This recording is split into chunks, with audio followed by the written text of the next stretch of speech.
Hey everybody, Chris DeMakes A Podcast producer Chris Fafalius here. I know there are some of you who also listen to the show that I host, One Hit Thunder, but in the event that you don't, on One Hit Thunder, we do these countdowns called the THUNDRED, where we compile all the top 10 lists of our listeners to create a list of the 100 greatest of something.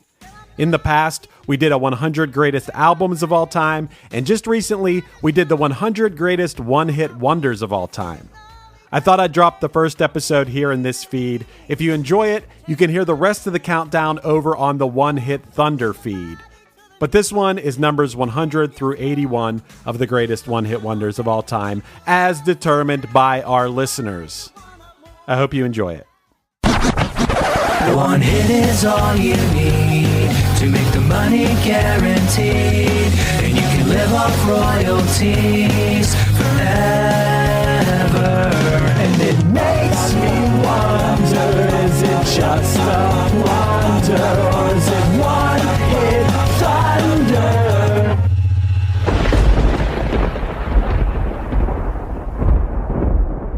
So here we are, Matt. It's an exciting day. We're starting our second THUNDRED countdown. Our first one was albums, the all-time albums list. But now I said to you, man, why did we start with albums? Why didn't we start with the 100 greatest one-hit wonders of all time?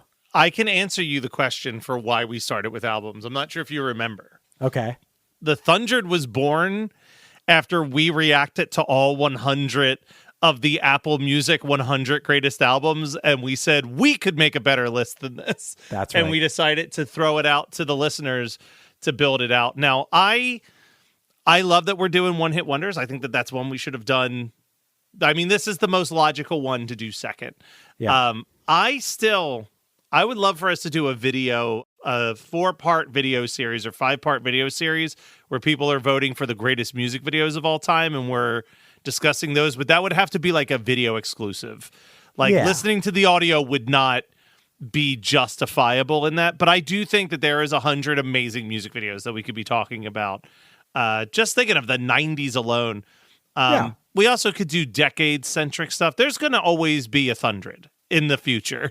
That's what I'm saying. I'm down for doing the music video one if it's a video version and not just... Yeah.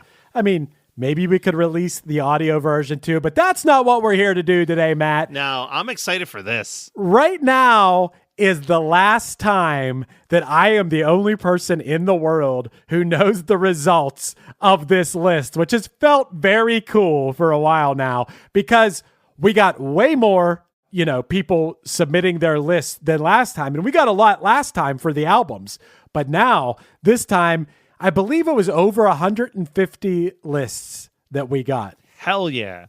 I emailed a lot of people in my life that were musicians and just said, you should vote in this. You should submit a list on this.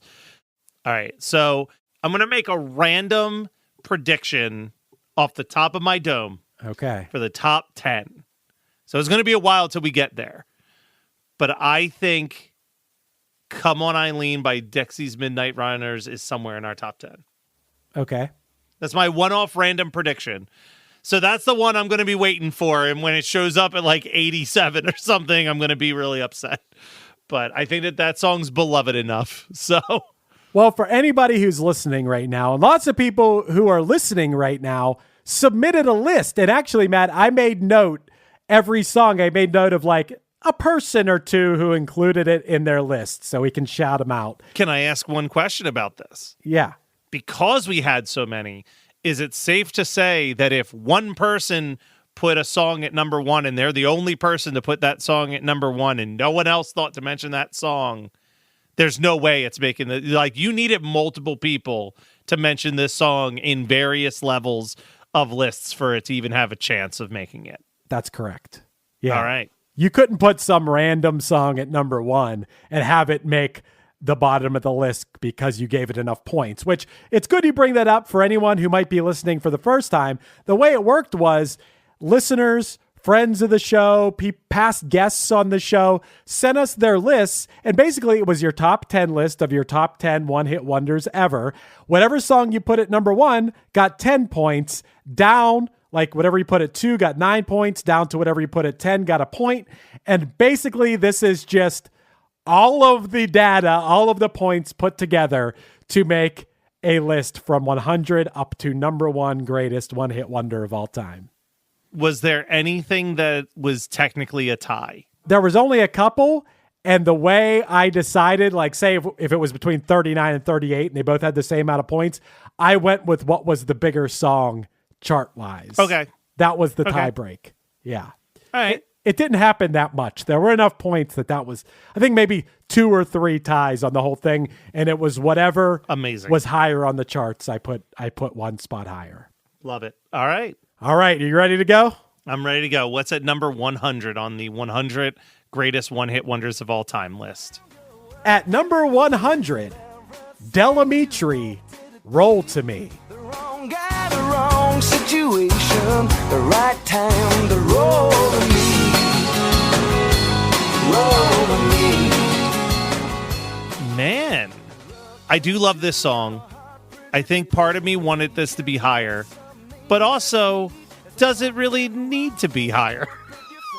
We're not talking about like one of the biggest songs in music history or anything here. This is a pretty popular song that was a modern rock staple in the 90s, but it doesn't even have the cultural significance of, say, the Macarena. You know what I mean? Like it's not a culturally significant song. I think I just like it so much, and I know that there's going to be songs above it that I don't like as much as this song, but I'm okay with this. I had to think about it for a couple seconds. I did submit a list, right? I can't remember. You did. Okay. You did. Now, Delamitri is a Scottish band, and we had Justin Curry from Delamitri on Chris DeMakes A Podcast. I believe we even released that episode not that long ago on a Sunday on the One Hit Thunder feed. I like Roll to Me, and it has a very memorable music video with the babies, like all their heads are on the heads of babies. I don't know if you remember that music video. But I very much remember that video. I loved that video as a kid. This band is a much better band than this is a song. And I like this song, but it's kind of fluff. It's kind of a fluffy type song. But it's a good fluff. It's a good jangle pop fluff. 100, perfect spot for it, honestly. It hit number 10 on the Hot 100. They'd been a band for 15 years before this song hit number 10 on the Hot 100. So they definitely paid their dues. They're definitely a prolific band. They released their 7th album called Fatal Mistakes back in 2021. And yeah, man, this makes sense to me. I do want to go back and forth. Like, as we name a song, should this be higher? Should it have been lower? Or does this make sense? I kind of feel like this makes sense. I'm glad it made the cut. I'm fine with it. I think I would have been less shocked if it was on the list at all.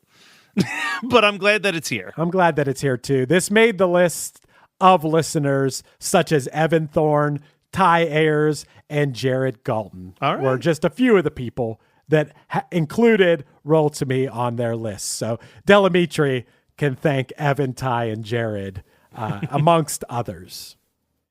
At 99, Dead or Alive, You Spin Me Round Like a Record.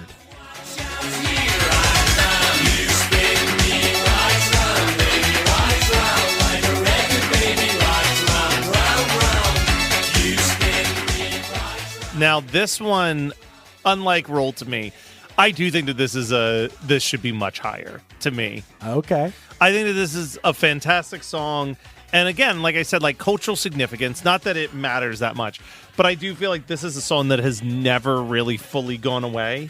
Yeah. I talked about this a little bit even in our episode. I think it's a great song. Like, I think that it's not just that catchy chorus, like that pre-chorus is also so good. The like, all I know is that to me, you look like you're lots of fun. Open up your loving arms. Watch out, here I come. Like, that part's great. The verses are great. This is a song that I listen to way more than I should admit that I listen to it. But I think this song rules. But all right, I'm glad, again, for any of the, I feel like this entire 100 to 81 chunk is like just happy to see that they made the list a little bit. I could see people thinking that this was going to be higher. As far as I'm concerned, it made the list. I think the song is fine, but I think this is about the right place for it. The song was released in late 84. It went to number 1 on the UK singles chart in March of 85, and it hit its peak of number 11 in the United States in 1985. Of course, this band is fronted by the eccentric Pete Burns. We did an episode about this song not that long ago. Pete Burns was an interesting guy. And yeah, I mean, this made the list of listeners such as Rob Cashin, Aaron McClosey, and Sue Blouth. All submitted lists with this song on it, and I'm glad it's on the list. I agree. At number 98, Joan Osborne, One of Us. Yeah. What if God was one of us? Just a slob like one of us. Just a stranger on the bus trying to make his way. Similar to the Delamitri, I can understand why this is a little low. I have to... It's tough because I grew up as such an alternative radio guy. So, like, a lot of these songs I think are going to be slated towards the bottom are bigger hits in my childhood memory than in practice. I do think that this is a fantastic song. I think this is a truly fantastic song. And I think Joan Osborne, I believe I remember we dove in to a lot of, like, live performances of her covering songs and being like, she is a beast of a singer.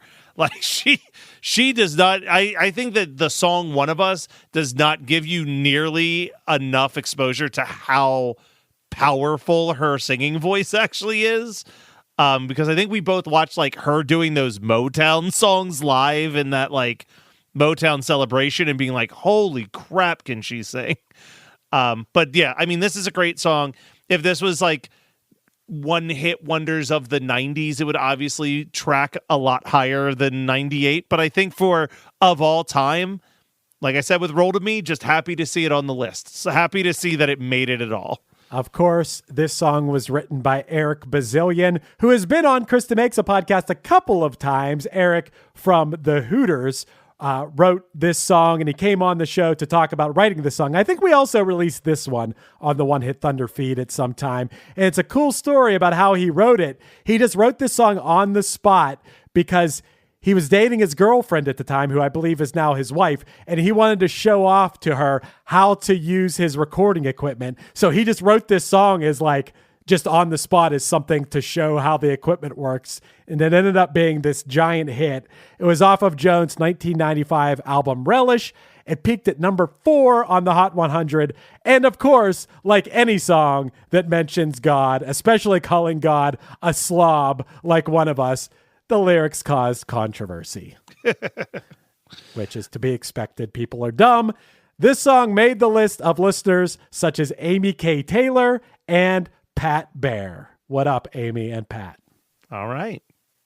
At number 97, Shanice, I Love Your Smile. I don't see the bad boys trying to get some play, 'cause I love your smile.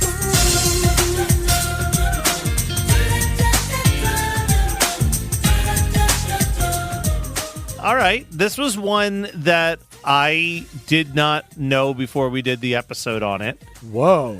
But I added it to my playlist. Now I'm very familiar with this song. It's got that So yeah, I'm okay with this. I'm glad. Again, I'm going to say this a lot in this episode. Just glad to see it on the list. Honestly, I did not. Truly, the first 3 you named, I thought, okay, they'll probably be on the list. Was not expecting Shanice to make it. If it were up to me, this would be higher on the list. This is Pittsburgh's very own Pittsburgh Represent. It also is a great example of someone using a very 90s thing of saying psych in a song, which I really like. This song went to number 2 in early 1992. Shanice was nominated for Best Female R&B Vocal Performance at the Grammys, and she performed this song as she was the first musical guest on The Tonight Show with Jay Leno in May of 1992. So regardless of Jay Leno being a little bit of a butthead, who I don't care about, it's still cool that she performed the first song ever on that show. Agreed. This song made the list of listeners such as Megan Smeltzer and Marquette. This was on Marquette's list. Of course. You got to give Marquette the shout out. Yeah. At number 96, When in Rome, The Promise. I'm sorry, but I'm just thinking of the right words to say. Promise. I know they don't sound the way I planned them to be. Promise. But if you wait around a while, I'll make you fall for me.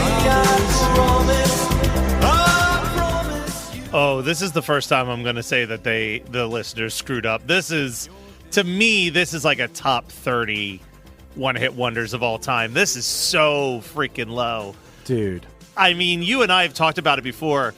That is like one of those choruses where you just start to hear the opening of the I'm sorry, and you're like belting out the rest of that chorus at the top of your lungs. This song makes me want to throw my fist in the air like John Bender at the end of Breakfast Club. It's just so good. Oh, man, 96? That's really upsetting. Way too low. This is the first one where I'm like, this should be a top 20 song.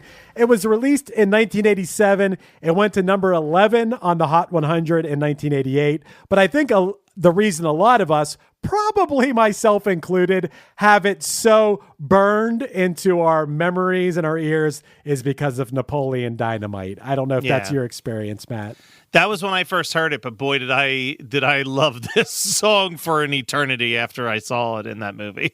Yeah, it's amazing. I think it should be higher, but hey, it made the list, and it also made the list of listeners such as Andy Valenti and Jim Legrando. Of course it did. That because Jim he's got our back. He makes sure that When in Rome gets the shout out.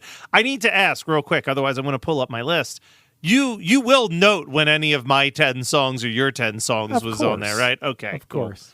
Then I won't even bother to try to find my old list in the emails. No. I even considered, since we host the show and are such experts in one-hit wonders, I considered weighting ours like double or something, but then I was like, nah, we'll just be like everybody else in this. It's a democracy over here at One Hit Thunder. That's right. At number 95, Warren G, Regulate. Regulators, mount up. It was a clear black night, a clear white moon. Warren G was on the streets trying to consume some skirts for the E, so I could get some phones. Rolling in my ride, chilling all alone. Just hit the east side of the LBC on a mission trying to find Mr. Warren. This kind of walks that line for me of, do I feel like Glad It's Here or do I feel like should be higher? But also, Warren G was kind of one of those episodes we did where controversially, did have a couple songs that kind of creep to the lower end of the top 20. I think he had a song that hit 19 or something. There was a lot of debate on if we could or could not do a Warren G episode. So I guess that had to have weighed into this as well a little bit in its placement. But my God, I mean, you know my opinion. If we're doing a list of the 10 greatest rap songs from the 90s, this is top 5 contender for me. This song is amazing. This feels like the right place for it as far as I'm concerned on the list, but I am surprised that it's not higher, to be honest, because I know people love this song. Of course, it also features Nate Dogg. The song was produced and written by Warren G himself. It was released in April of 1994. It was the first single from the Above the Rim soundtrack. It hit number 2 on the Hot 100. And of course, it samples Michael McDonald's I Keep Forgetting. Yep. A song that really keeps going. Yeah, it really does. Yeah.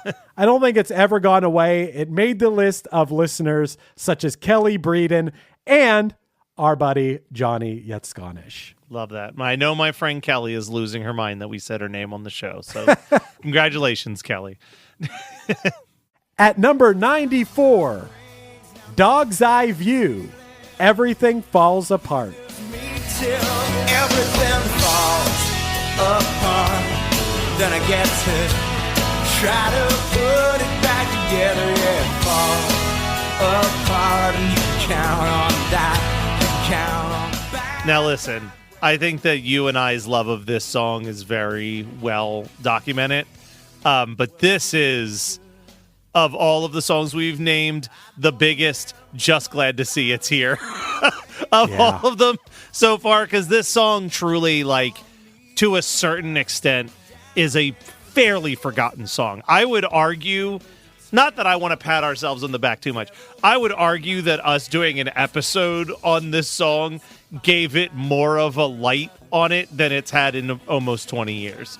It is a very kind of forgotten about song. So I'm going to say that Dog's Eye View got here because of our show, because our show reminded listeners that this song absolutely rules. Yeah, I mean, calling it a hit is even maybe a little bit of a stretch. It peaked at number 66 on the Hot 100, so it was a minor hit, but it definitely received a lot of MTV and VH1 airplay.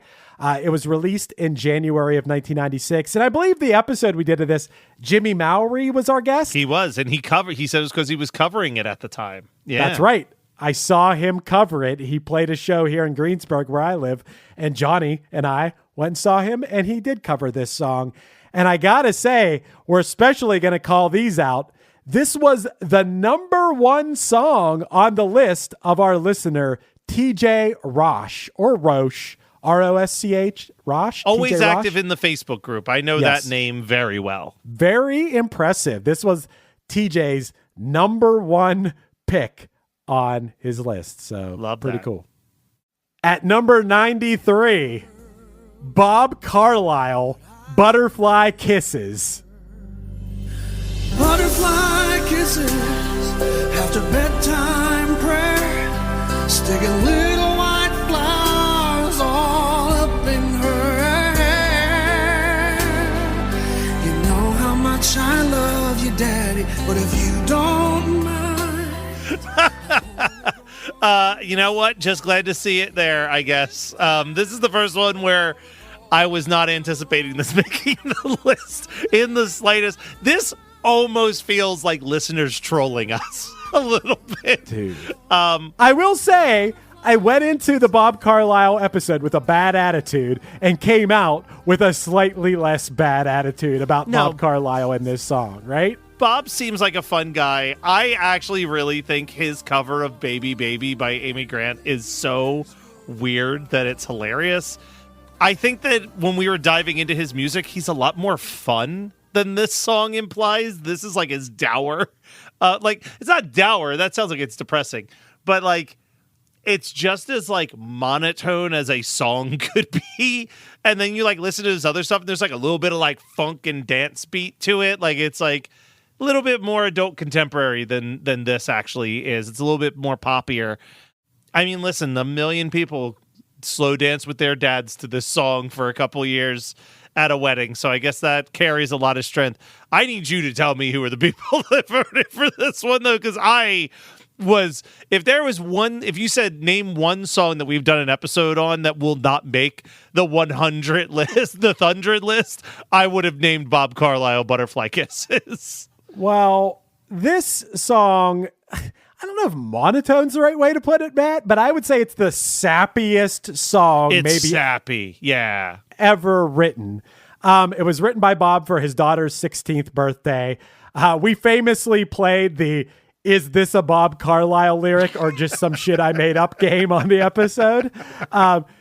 The song was released in April of 1997. It became a number one single on the Adult Contemporary chart, and it also received a Dove Award for Song of the Year, as well as a Grammy for Best Country Song. So regardless of what we think about it, it was definitely a huge and critically acclaimed song. And also, it was very acclaimed by listener Nicole Torelli, who put it as the number one song on her list. Whoa! Yeah. Wild. Nicole, Thank you for listening, but what a choice. At number 92, SR71, Right Now.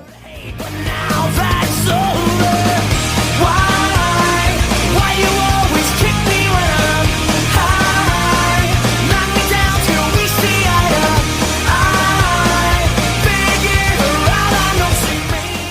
I know how I feel about this. I think the bigger question is, how does Chris feel about this?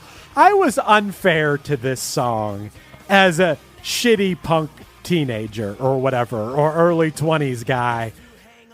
In retrospect, I still don't think the song is great. I think the song is just, it just sounds so dated or whatever to me. Like everything about it, from the vocals to the production, it's like if people call the world of music I'm involved in pop punk, like I hope they don't think of this song. It's just see, and I think that this is like the thing that most people think of when they think of pop punk. Right. I do like this song. I like the album that this song. I actually like SR-71 as a band. I have all 3 of the albums that they did.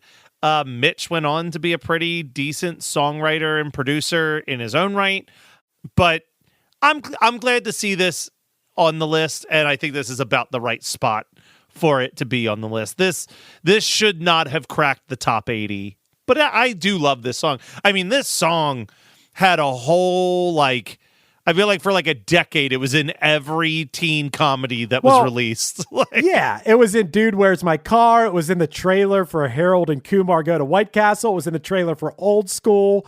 Yeah, it just fit a time, and it just sounds like that time to me. This isn't a timeless song. This is very timely. This is the year 2000 exactly. It was released in September of 2000, written by, you mentioned Mitch Allen, but also Butch Walker. Yep. It reached number 2 on the Modern Rock Tracks chart. I don't know where it went on the Hot 100. A minor hit, but definitely like really out there in culture, especially like teen culture. This one made the lists of listeners such as Daniel Muir and Spencer X. Okay. At number 91, Vanilla Ice, Ice Ice Baby. Ice, ice, baby.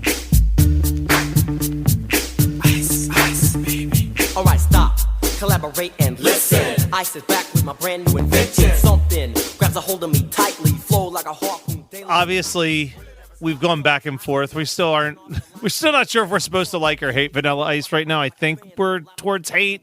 Everyone's like, oh, that's not true. That's a fake rumor that he's going on tour with Kid Rock and all this other stuff. I don't know. I can't keep up with the internet on that sense. We said this on the episode for Vanilla Ice. Like, I think culturally, everyone has agreed he's a one-hit wonder. Play That Funky Music was like a top 20 hit, though. Yeah. So that alone, I feel like, he needs to be in the lower tier of this list because he's not truly a one-hit wonder. I actually just watched someone perform this at karaoke. And I think the best thing to come out of Ice Ice Baby, truly, was us recording the episode and realizing that Vanilla Ice is a frickin' narc. Yeah. This song. That was one of the funniest things is I've never paid attention to the story of the song. The story is basically like people were partying and doing cocaine, right? Yeah. And Vanilla Ice comes in there like violently. Yeah, he shoots up the place and then calls the cops. Yeah. I mean, and I guess it makes sense because I'm on the side of fuck Rob Van Winkle because, the dude will do anything for money and was playing at Mar-a-Lago, playing Ice Ice Baby in reference to fucking ice. Yeah. Like, fuck Vanilla Ice. Yeah, he, some people can't be bought, but Rob Van Winkle can be bought for very little, honestly. Oh my God. Oh my God. What a whore that will do $10 and a anything. hot sandwich, he'll be there, baby. Yeah. This dude will do anything for money and attention. Anything, including playing at fucking Trump's club and doing it in support of fucking terrorists in our country. Yeah. Fuck Vanilla Ice. This song was released in August of 1990. It was the first hip-hop single to top the Hot 100. Man, that sucks. That sucks that it was this song. All the great hip-hop songs, this had to be the first one. I mean, if it was going to be like a white guy or white guys, at least let it be the Beastie Boys or something. Yeah, let it be the Beasties or Eminem. Either direction besides where we're at. But yeah. Who are the people that threw the... was this someone's number one? It was nobody's number one, but I did make note that it made the list of Joey Ritter. What up, Joey?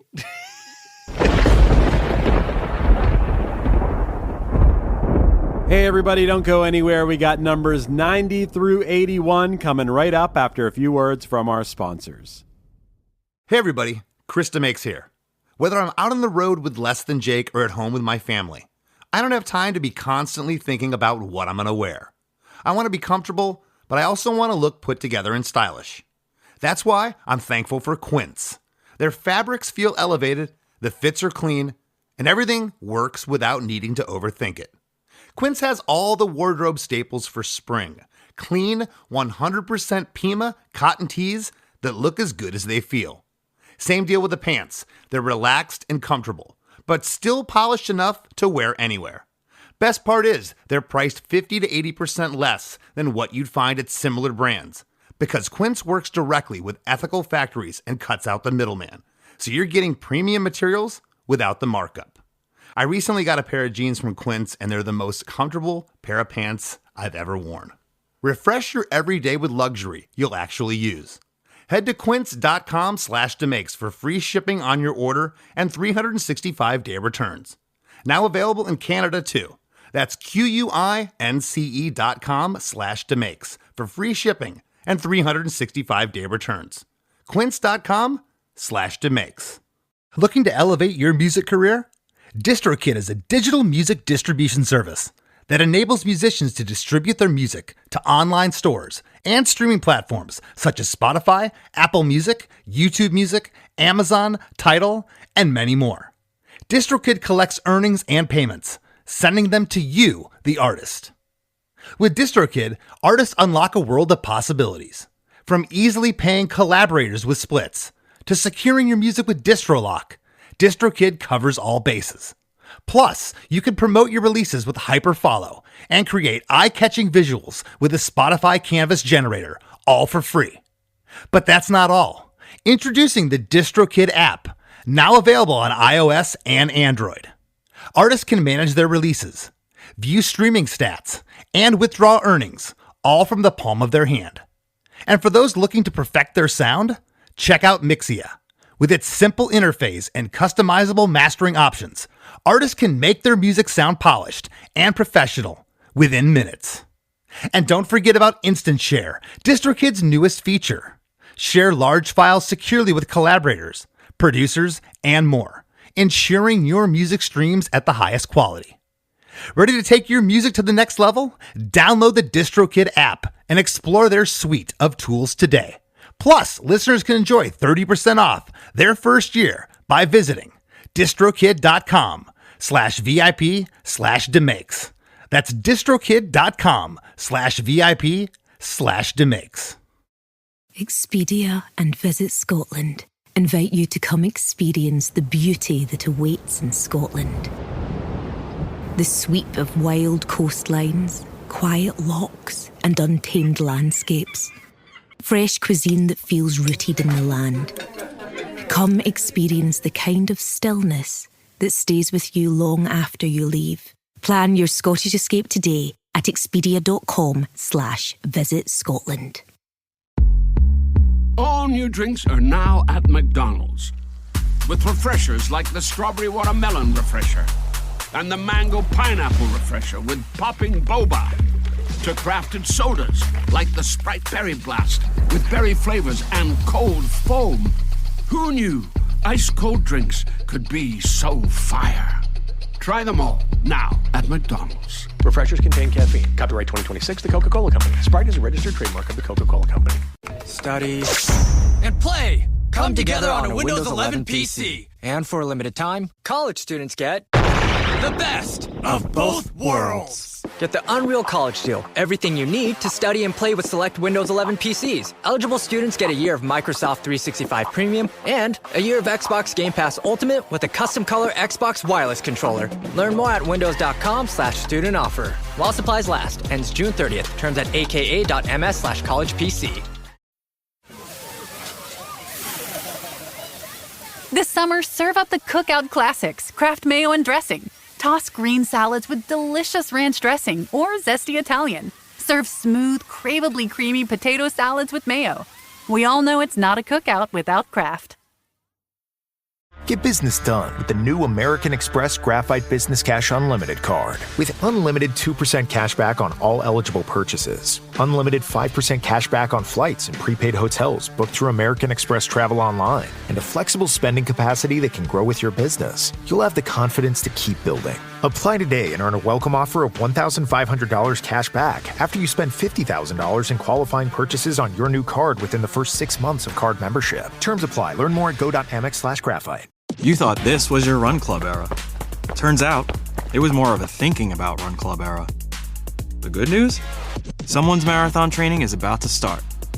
Sell your workout gear on Depop. Just snap a few photos, and we'll take care of the rest. They get their race day fit, and you get a payout for trying. Someone on Depop wants what you've got. Start selling now. Depop, where taste recognizes taste. What if you could have the most reliable Wi-Fi at the same price for 5 years? That's the Xfinity 5-year price guarantee.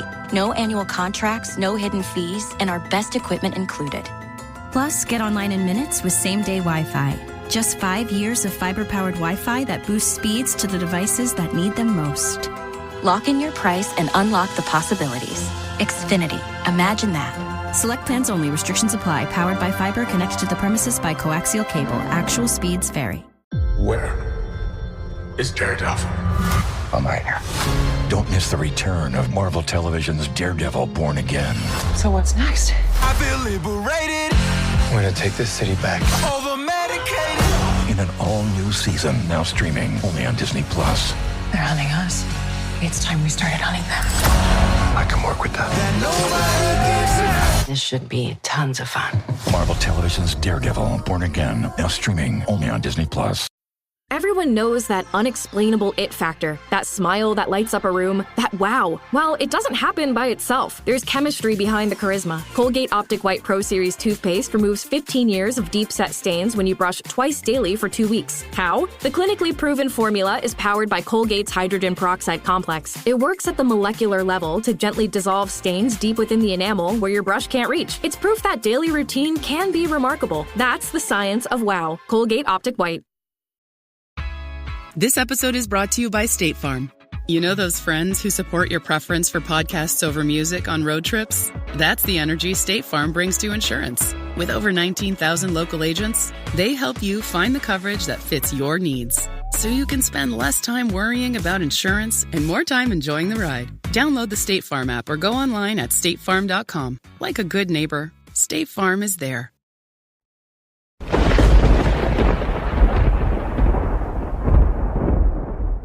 At number 90, The Champs, Tequila.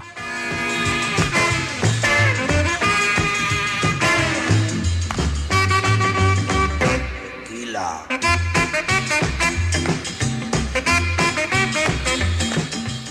Man, this is a good one. I think I've told you this. Every once in a while, I'll host karaoke for the church that I work at. And the Champs Tequila has become my reading the rules of karaoke song. So I'll go down how the sign-up sheet works and what we're raising the money for, blah, blah, blah, blah, but then stopping at all the appropriate points to say tequila in the middle of my speech. Always gets a good laugh. It's a great little bit. If you're a karaoke person, highly recommend it for your future karaoke bits. This song is so fun. But it's basically an instrumental. It is as instrumental as an instrumental song can be, while technically having a lyric. So I can understand this not being a top tier one, but I would argue, I'm looking at the first 10, 11 songs that we have here. This song has never stopped being a cultural thing. You know what I mean? Yeah. Going to a party, you're hearing it. Going out and it plays, you're doing the Pee-wee dance. You know what I mean? This song has lasted for 70 something years. It is still a beloved song. So I think in my heart, I thought it would get higher just because of the fact that people have 70 plus years of pop culture and memories with this song. But how do you vote that hard on a song that has basically no words? And I think the sax part, I think we read that is played by someone not in the band The Champs, which is arguably the most culturally significant part of the song. So there's a lot working against it as much as there's stuff working for it. Well, let me say first and foremost, I'm glad that Tequila is above Ice Ice Baby. Yeah. That's great. The song was released in January of 1958. It became a #1 hit on both the pop and R&B charts at the time of its release. It won a Grammy for Best R&B Performance at the first ever Grammys. In 2001, it was inducted into the Grammy Hall of Fame. And of course, you already mentioned, famously, Pee Wee Herman uses this song for his dance. That's the first thing I think of. And I consider that a good thing to think of. I love Pee Wee, so I mean, it makes me like this song more, to be honest. 100%. That's how I first heard it. I first heard it watching Pee Wee dance on a bar to it. Yeah. Funny enough, I posted in our Facebook group a while back that I'm so excited I have the list in front of me. And one of the comments was from AJ Santini, who said, man, I wanted to submit a list, but I just couldn't narrow it down. To which I replied, dude, you submitted a list. I have your list in front of me. And on AJ's list, he has Tequila at #2 on his top 10. Yeah. AJ never lets us down with that. It also made the list of our listener and frequent commenter, Eric Carroll. So, Yeah. It is cool when you name these people that I know I've never met, and I'm like, I know that person. Yeah. At number 89, Was Not Was, Walk the Dinosaur.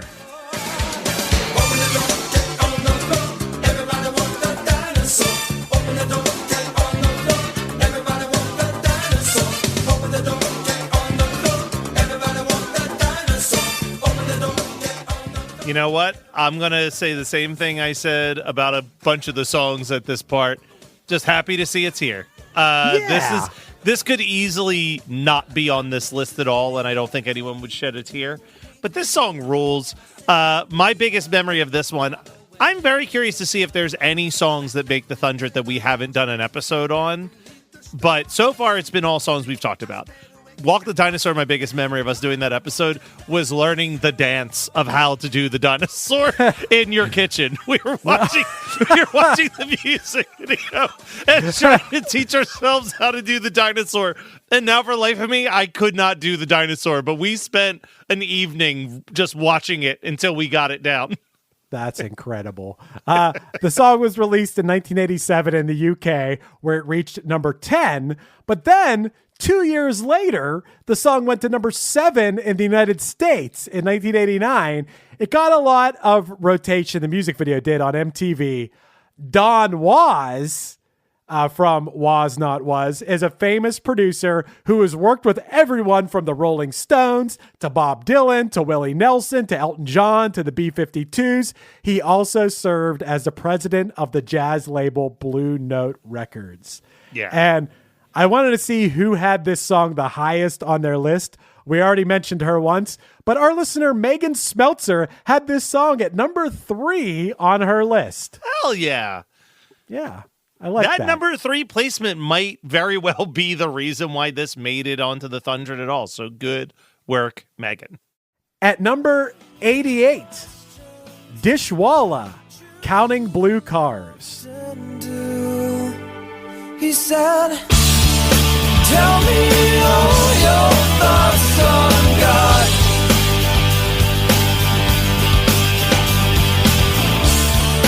Tell me, am I very far? So I wish I could have seen this one a little bit higher. But I mean, A, I think it's a great song, but B, Chris, I'm sure that this song holds significance to you for, I would say, 2 reasons. First off, it's one of the earliest examples of you going into an episode with a song you really didn't like and walking away I would say liking. I was indifferent. I was indifferent to it. Yeah. But came away being like, wow, I really like this song. But B, I think this was our first experience with the band hearing the episode and being really into it. Yeah, Scott. Yeah, we got Scott on the show. We should reach out to Scott and see if he wants to come back on sometime soon. But that was like our first realization that some of these artists that we talk about might actually hear the episodes and want to do the show. Yeah. So that's always going to hold a place in my heart. I do think that this is a beautiful song. I think the Dishwalla, when I listen to the 2 or 3 albums that they put out, I think this is a band that is way too talented to be a one-hit wonder. They had some really great songs. Yep. This song was released in February of 1996. It peaked at number 15 on the Hot 100. And this is the second song already where the band got death threats after the single's release from listeners who were upset about God's depiction as a female in the song. People are such fucking babies. The biggest babies about this stuff. Little babies about stuff. Like, I mean, if you believe in God, can't you believe that God could have any pronoun, that God is just this? Well, God should be they, them. If there is a God, God is a they, them. Yeah.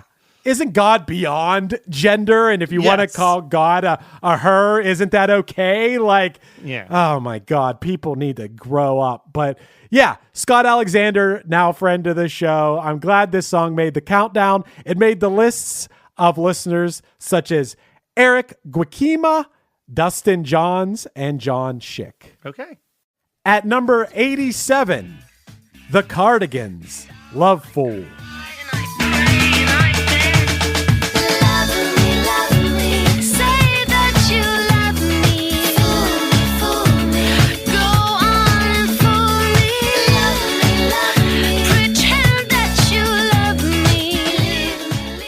This is another one that I think is too low.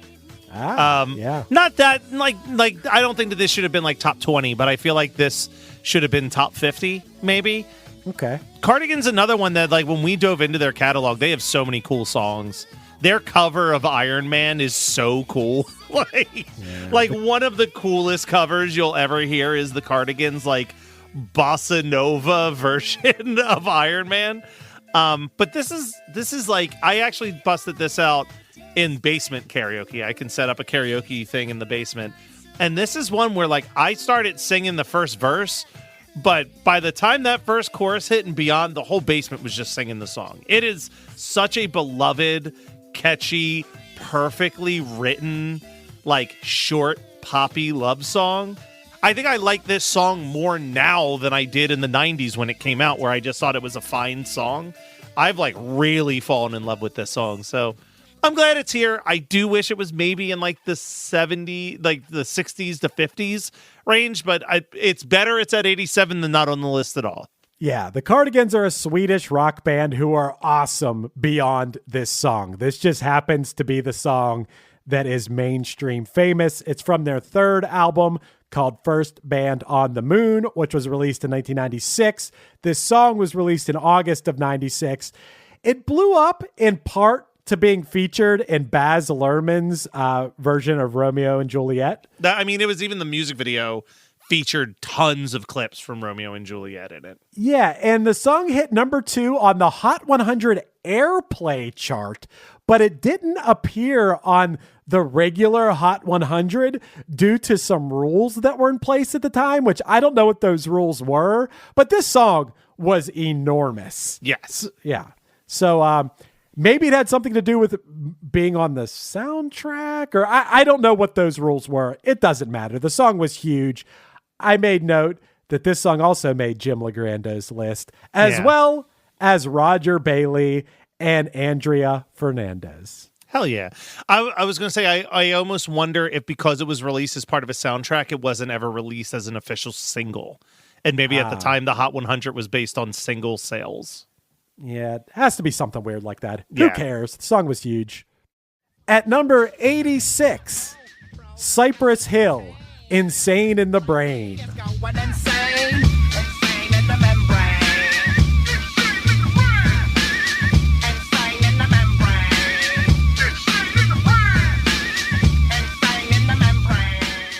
I'm really stoked that this is on here because this was kind of a hotly debated, like, they count. If you're looking at what our standards are of like what is a hot, like the Hot 100, top 20, or whatever is our metric, they very much count. Now, are they a band that is beloved in the hip-hop scene and had a ton of MTV hits outside of this song?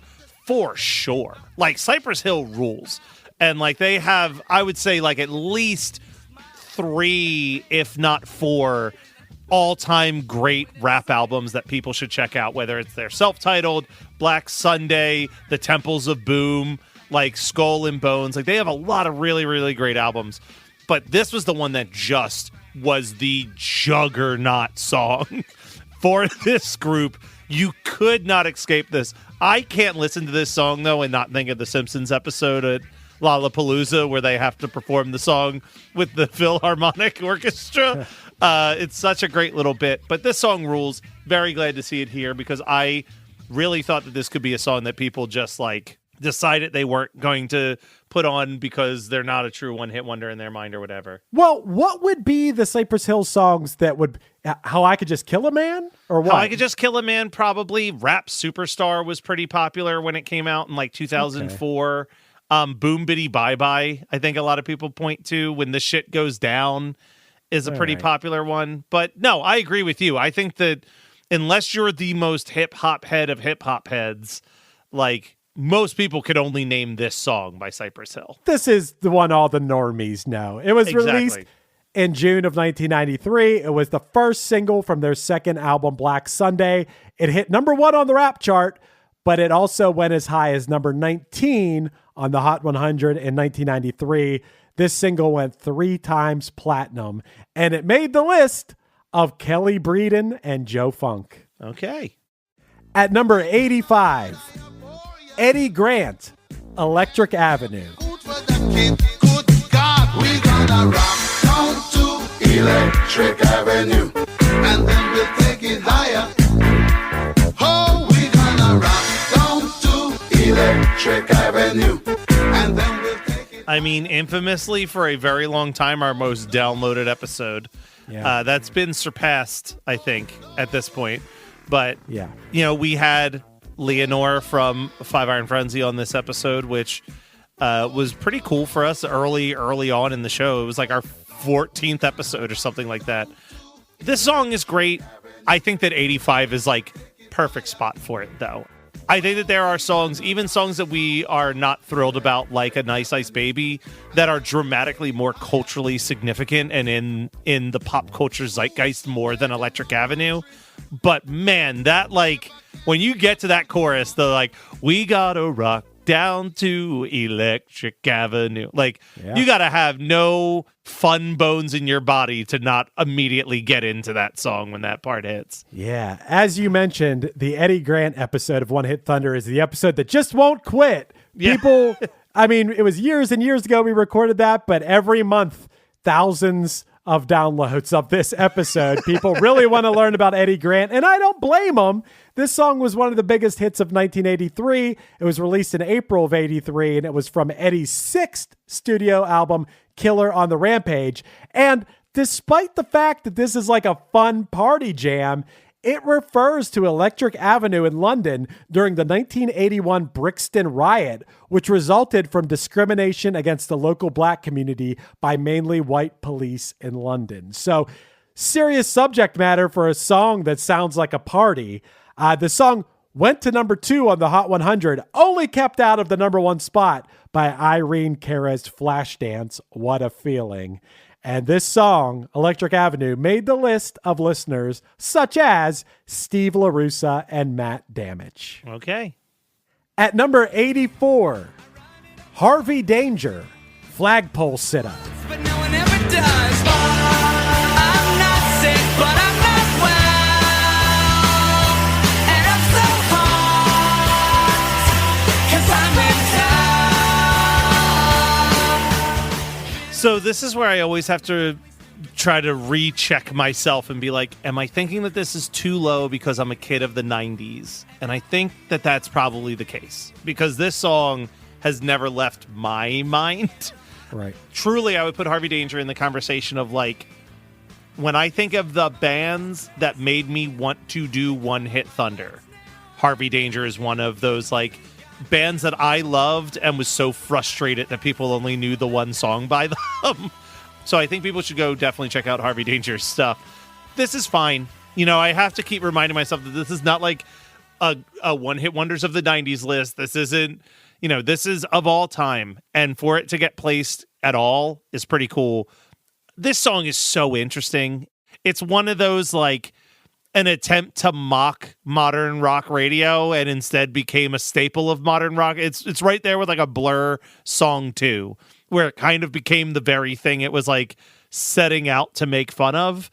But the song's just so goddamn good. The bridge of this song is one of the catchiest things. And, you know, we said this about SR-71. Talk about another one of those songs that just, for like 5 years, was inescapable in movies and trailers. Like, this song was everywhere for a while. I honestly thought this was going to be way higher. Not that I would have put it way higher. I think 84 seems about right. It's a good song, but it just seems like one of those songs when you talk to people, especially around our ages, when you bring up One Hit Wonder, they named this one as one of their favorites. So 84 seems right to me. This song was released in April of 1998. It peaked at only number 38 on the Hot 100 Airplay chart. It feels like it was more of a big MTV song, even if it wasn't as big on the charts. And it made the list of listeners such as Ryan Swinford, Daniel Muir. It also made Marquitte's list and made Joey Ritter's list. Wow, I'm shocked that I didn't put this on my list, honestly. Yeah, me too. It could have been higher if I had just followed my gut. I know that this was on my, I think at one point I had 18 songs that I had to whittle down, and this was one of the songs that I think I just cut it because I felt like I had 2 or 3 other similar type songs on my list. Well, Matt, speaking of songs on your list, at number 83, Bobby Boris Pickett, Monster Mash. To my surprise, he did the Monster Mash. It was a graveyard smash. It caught on in a flash. He did the Monster Ah, this should be higher. And I only say that that's not just because I do love the Monster Mash, but I think that if you task somebody with naming a one-hit wonder off the top of their head or naming a novelty song off the top of their head, Monster Mash is like the quintessential. I mean, when we did the episode, how many versions of the Monster Mash did this man repurpose? It's insane. But this song came on my Spotify shuffle like a couple days ago, and I still was singing it at the top of my lungs as if it was October 29th. You know what I mean? Like, I love this song. Unironically, I think it's so fun. I think it's so catchy. I think it's so stupid that it works. But honestly, this should either be in the top 20 or not on the list at all. I'm just happy that it made the list at all, though. Well, you only had it at number 6 on your list, Matt. But as we know, this was a number 1 song. Boy, was it. It was released in August of 1962. This song still generates $1 million annually in royalties. I would guess a lot of those come from Spirit Halloween stores where it seems to be on permanent loop. It also made Jay Shirelli's list and others. I always make note of 2 or 3 people here who put it on their list. But yeah, I'm a little surprised that such a novelty song made the list at all. But maybe I shouldn't be. As you said, everyone knows this song. Yeah. At number 82, Sir Mix-a-Lot, Baby Got Back. Much back. So fellas, fellas, your girlfriend got your butt. Hell yeah. Shake it, shake it, shake it, shake it, shake that healthy butt. Baby got back. I mean, we're just going from one novelty song to another right now. I mean, we did learn when we did our episode on Sir Mix-a-Lot that Sir Mix-a-Lot's actually a pretty important figure in hip-hop outside of this song, and he's had some pretty cool songs even pre-Baby Got Back. My Posse is one of the songs that jumps to my mind. Also, I think we concluded that he is a huge influence on early ICP. ICP used his, like, sped-up vocal trick a lot in their early albums. I mean, this song is, you still you still cannot go to a wedding where this song is not going to get played and every white woman is going to run to the dance floor and start twerking. To your chagrin and to my joy, usually, because I am also just rapping along with this song whenever it comes on. But this is about right. I think back to like when I was a kid and I would watch like VH1 top 100 countdowns. I feel like Baby Got Back was usually pretty high on those lists, but that was 30 years ago. There's been so many more decades of one-hit wonders and reevaluations of songs and songs getting rediscovered in pop culture that I think like this should always be on a list of 100 one-hit wonders. But I think right here, like almost cracking the top 80 is the exact spot that this song belongs.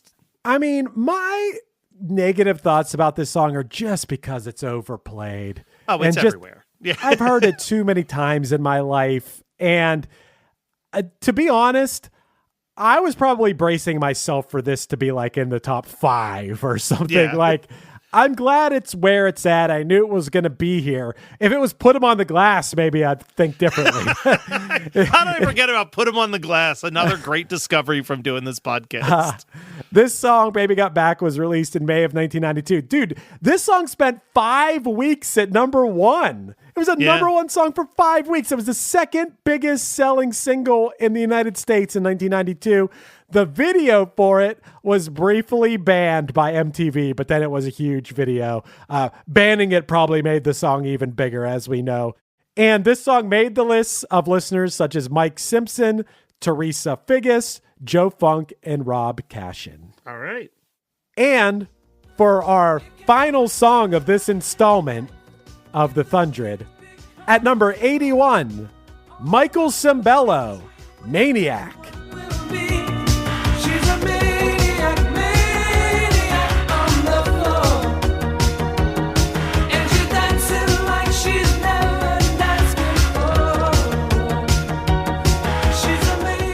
There we go. This is the first one that we haven't done an episode on yet.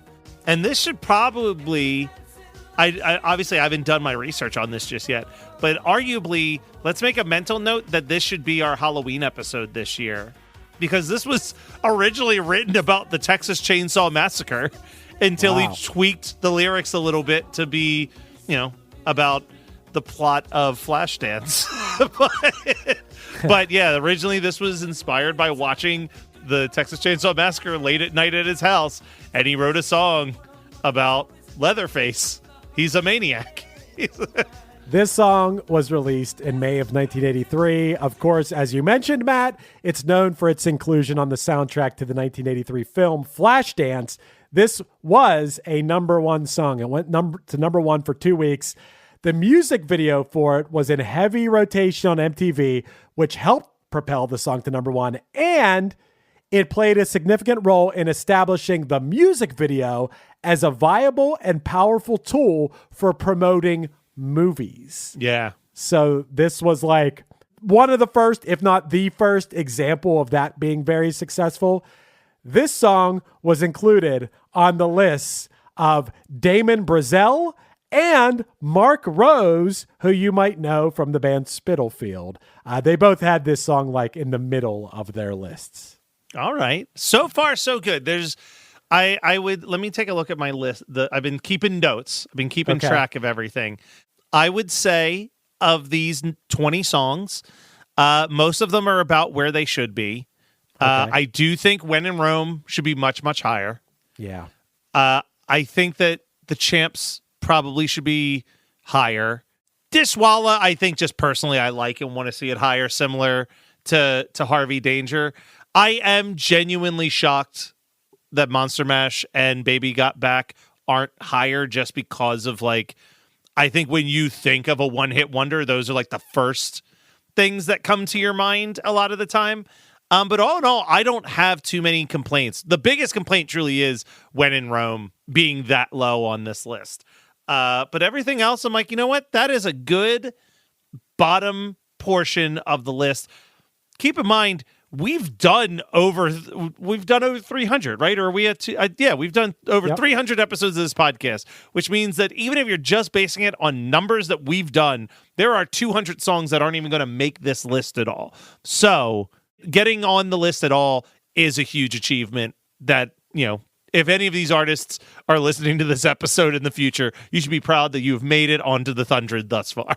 You've made it on here because people spent time and made a list and sent it to the guy, one of the hosts of a podcast, to be put into the data. Yeah, if your song makes this list, it is because people love you. They love your song, and that is a very cool thing. And Matt, I can't wait for 80 to 61 in the next episode. There's some good ones coming up.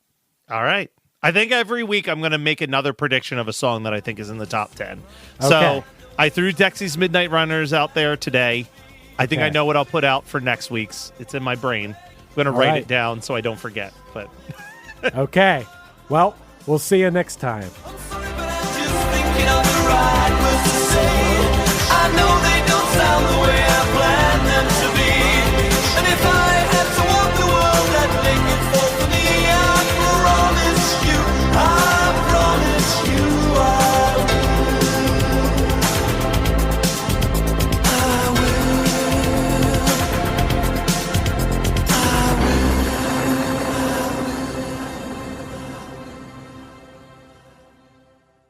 Did you know if your windows are bare, indoor temperatures can go up 20 degrees? Turn the temperature down with Blinds.com and get up to 50% off custom window treatments like solar roller shades and more during the Memorial Day mega sale. Whether you want to DIY it or have a pro handle everything, we've got you.